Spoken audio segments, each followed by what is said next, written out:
Assalamualaikum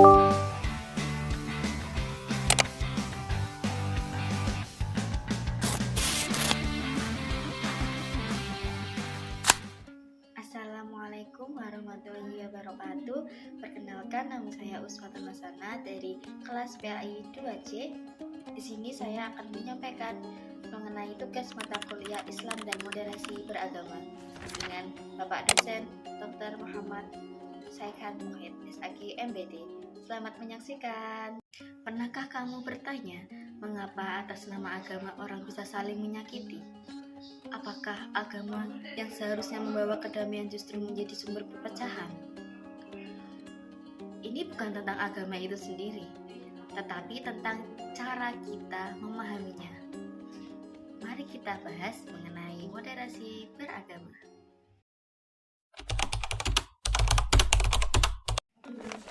Moderasi beragama adalah cara pandang, sikap, dan praktik beragama yang esensinya adalah mewujudkan kemaslahatan bersama, bukan hanya untuk kelompok sendiri.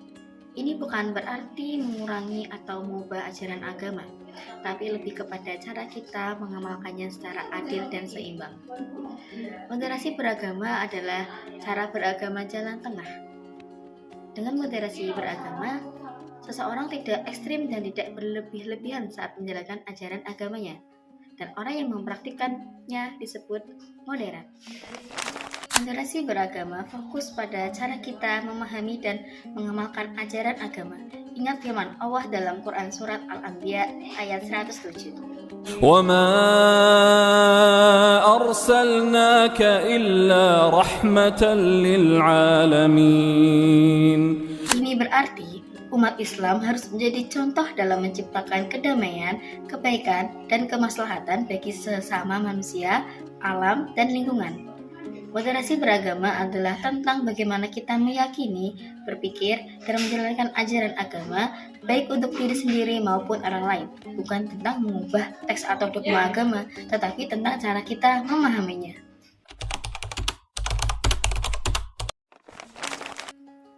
Ruang lingkup moderasi beragama ada pada cara kita memahami, berpikir, dan menjalankan ajaran agama. Inilah yang disebut dengan budaya beragama. Budaya beragama adalah hasil dari keyakinan, pemikiran, dan perilaku kita terhadap ajaran agama.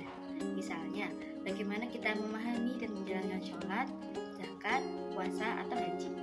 Bagaimana kita berinteraksi dengan sesama tanpa memandang perbedaan agama, suku, atau golongan.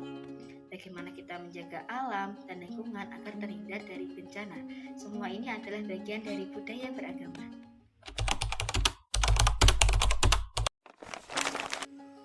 Nah, kali ini kita akan bahas 4 indikator atau ciri-ciri moderasi beragama yang perlu kita pahami. Pertama, dari aspek kebangsaan. Moderasi beragama berarti kita menerima Pancasila sebagai dasar negara. Kita punya jiwa nasionalisme yang tinggi dan setia pada Pancasila tanpa keinginan menggantinya dengan sistem lain. Yang kedua, dari aspek cara beragama. Moderasi beragama mengajarkan kita untuk toleran baik sesama umat beragama maupun dengan agama lain. Kita menghargai perbedaan dan berdampingan secara damai. Ketiga, dari aspek kehidupan sosial. Moderasi beragama berarti kita cinta damai dan anti kekerasan. Kita menyelesaikan masalah dengan cara yang baik, sesuai aturan hukum yang berlaku, bukan dengan kekerasan. Keempat, dari aspek tradisi. Moderasi beragama mengajak kita untuk menghormati tradisi yang ada di masyarakat, baik tradisi keagamaan maupun non-keagamaan. Kita menghargai warisan budaya dan kearifan lokal negara kita. Moderasi beragama sangat penting untuk menjaga kerukunan dan persatuan bangsa, terutama di negara Indonesia yang majemuk ini.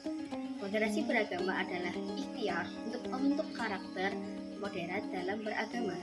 Ikhtiar ini perlu dilakukan karena dalam kenyataannya masih sering ditemukan konflik-konflik latar agama yang berpotensi mengganggu keutuhan bangsa.